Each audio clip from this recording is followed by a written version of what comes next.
Hello everyone! This video is something quite different than the usual stuff. That's because I've been thinking a lot recently. Because my YouTube name is The Filmer. And it stands for, well, because I make videos, which are basically films. It's basically the same thing. But if you don't think so, well, I also quite love films, so that's where it came from, I guess. But if even that isn't enough for you, well, that's what I've been thinking about. I have decided to fulfill my destiny and start doing movie reviews. Or rather, film reviews. So, ladies and gentlemen, welcome to the first film review on this channel. Welcome to the review of Black Widow. Black Widow is the latest 24th already installment of Marvel Cinematic Universe. It stars, well, the titular character of Black Widow, which we have known already for 10 years. Yeah, that's quite a lot of waiting for a solo movie. But I'm still waiting for one for the Hulk, because he didn't have one either. What? No, the second movie was Shrek. What are you talking about? Anyway, so what can I say about the movie itself? It was a bloody wild ride. Gosh, when I first saw the trailers I didn't promise myself anything spectacular, but wow! As soon as I entered the cinema and sat on my place, I was absolutely astonished. These special effects were... like, this train actually looked like it was made from a candy bar. What? Oh yeah, you're right. Sorry, yeah. These were just the commercials. So yeah, the movie itself started from the Marvel logo. And, yeah, it was a nice touch, because thanks to that, we know that the movie was made by Marvel. And what happened next? Well, then we saw our character, Black Widow. And yeah, obviously the movie takes place in a different time period, because something happened, but that's not important, I think.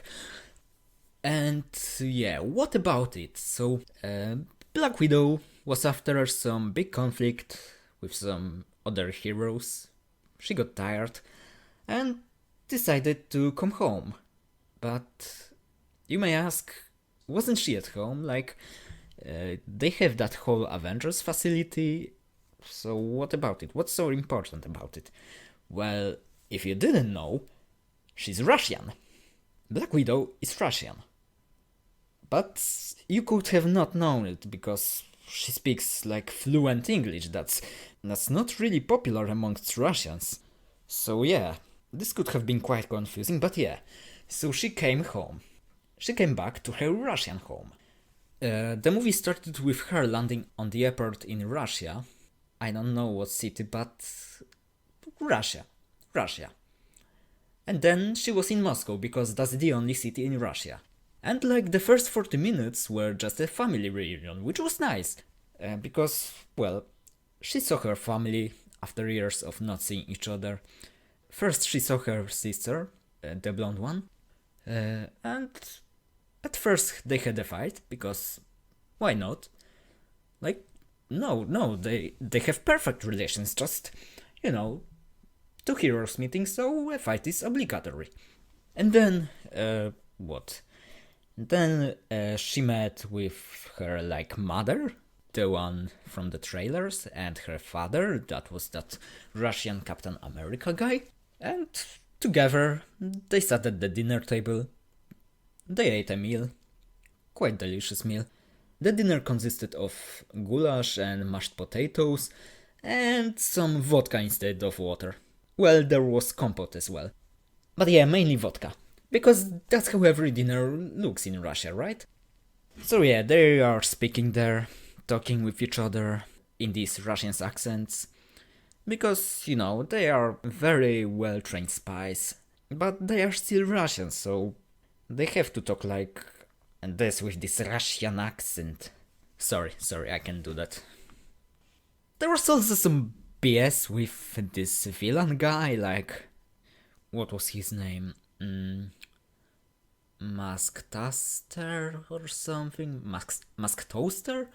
Yeah, well, that's not important. Like, they had a few fights, but the main thing was the family reunion, and that was nice, because we don't always need a fight.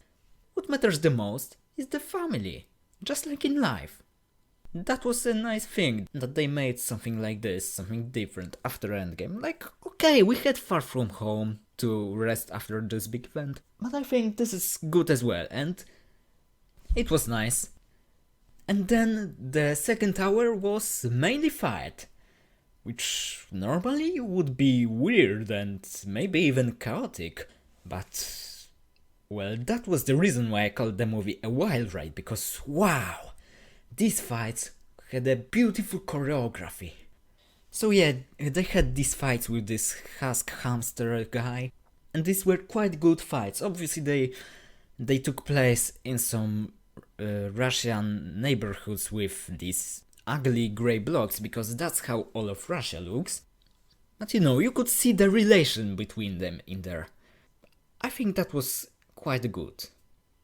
Because as I said, family is what matters the most. But yeah, we gotta remember that nothing's always eternal, and some things have to end. Like, for example, the Russian Captain America's life. It turned out that this mother figure was evil. She joined this villain guy. She betrayed Black Widow and the other Black Widow, the blonde one, and the Russian Captain America. And sadly, Russian Captain America died, defending Black Widow and the blonde Black Widow. But that was nice of him. He was a nice guy. So yeah, sadly the reunion didn't end that well, but our Black Widow was still happy that she could reunite with her relatives, and then came back to the States, and oh yeah, also, Iron Man made a cameo. Yes, Tony Stark has appeared a year after some things happened in Endgame, and you know, wow, I was shocked. I didn't think he would return, and this gives me an idea that they may have killed him off, but he will still be there. And now I am totally sure that Robert Downey Jr. will return to MCU very soon. So yeah, the movie ended and the credits rolled. So we knew that some people made the movie. And it was nice, the credits were nice. Oh yeah, there were also post-credits scenes. And the first one, that was that was the best thing in the movie, because the bear appeared.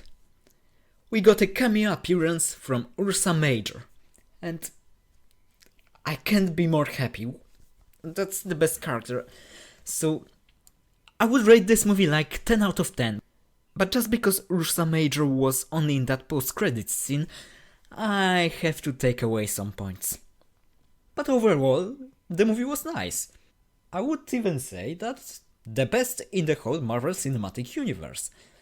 So yeah, my rating 8 out of 10. And just by this number already you can tell what I thought of the movie. So I think that's enough. Oh, by the way, I didn't say that, but that's a spoiler review, so if you haven't seen the movie yet, maybe better click away. Right. I think that's all. Thank you all for watching. Keep yourself healthy, stay at home, and see you all in June at the review of Wonder Woman 1984. Goodbye.